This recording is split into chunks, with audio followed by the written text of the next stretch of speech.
পাঁচ বিলের মাঠের পাশ দিয়ে বাড়ি ফিরছিল গোপাল আর হরি। একে কার্তিকের বেলা। তারপর ওদের বেশ দেরি হয়ে গেছে পাশের গ্রাম থেকে ফিরতে। ঝুপ করে সন্ধ্যা নেমে গেছে কিছুক্ষণ আগে। চারপাশে হালকা শীত শীত ভাব। পথের দুই পাশের ঝোপঝাড়ের উপরে জোনাকির বিন্দু বিন্দু আলো জ্বলছে। গোপালরা হ্যারিকেনের ক্ষীণ আলোয় পথ দেখে দ্রুত হাঁটছিল। গোপাল বয়সে একটু বড়, ওর বেশ সাহস আছে, কিন্তু এই আলো আঁধারির মধ্যে ওর বছর সাতের ভাই হরির ভয়ে বুক ধুকপুক করছিল। বিশেষ করে নিশ্চিন্তপুর গ্রামের শেষ প্রান্তের ওই জঙ্গলে পথটুকু। দিনের আলোতেও এখানে এলে গা কেমন যেন ছমছম করে। কিছুক্ষণ পর গোপাল আর হরি একটা খালের কাছে এসে পড়ল। গোপাল সতর্কভাবে খালের ওপারের জঙ্গলের দিকে তাকালো।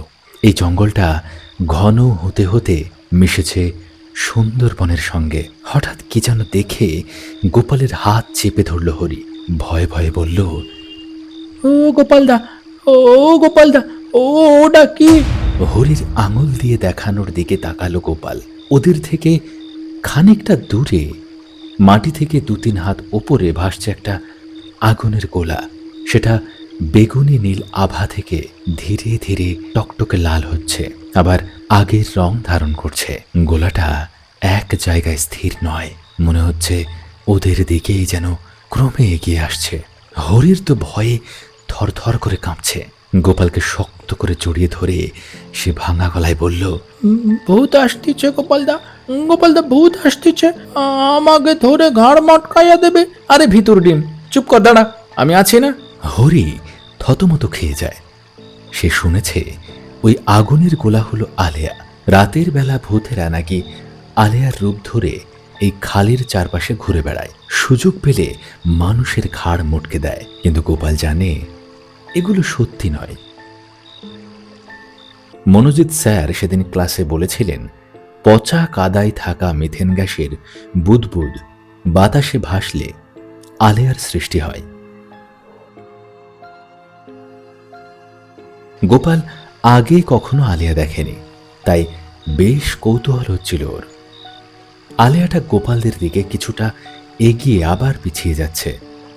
ওর মনে হলো আলেয়াটা তো খুবই কাছে, আর একটু এগোলেই বোঝা যাবে জিনিসটা কি। কত সব ভাবতে ভাবতে গোপাল নিজের অজান্তেই মন্ত্রমুগ্ধের মতো আলেয়ার দিকে এগিয়ে যাচ্ছিল। তার দু চোখের মনিতে চকচক করছিল শুধু আলেয়ার আলোর উজ্জ্বল নড়াচড়া। এমন দেখে হরি তো প্রচণ্ড ভয় পেয়ে গেল। সে কাঁদো কাঁদো ভাবে বলল, ওরে ওরে, কারা আছো? গোপালদারে ভূতে ধরেছে, আমাকে বাঁচাও, বাঁচাও। গোপাল আচমকা থেমে গেল। হরির কান্নার শব্দে যেন ওর হুঁশ ফিরল। গোপাল প্রায় 5 বিলের মাঠ পেরিয়ে বিশাল বিলের মধ্যে চলে যাচ্ছিল আলেয়ার অলৌকিক আকর্ষণে। হরি না থাকলে গোপাল পথ হারিয়ে কোথায় যে চলে যেত। গোপাল এক দৌড়ে হরির কাছে চলে এলো। হোক সে কোনো গ্যাসের পিণ্ড, এর মায়াজাল তো মিথ্যে নয়।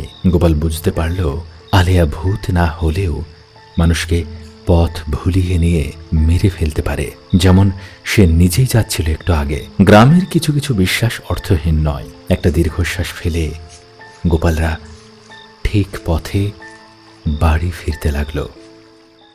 ভিডিওটি ভালো লেগে থাকলে লাইক করে চ্যানেলটি সাবস্ক্রাইব করে দিও এরকম আরও ভিডিও দেখার জন্য। See you in the next video.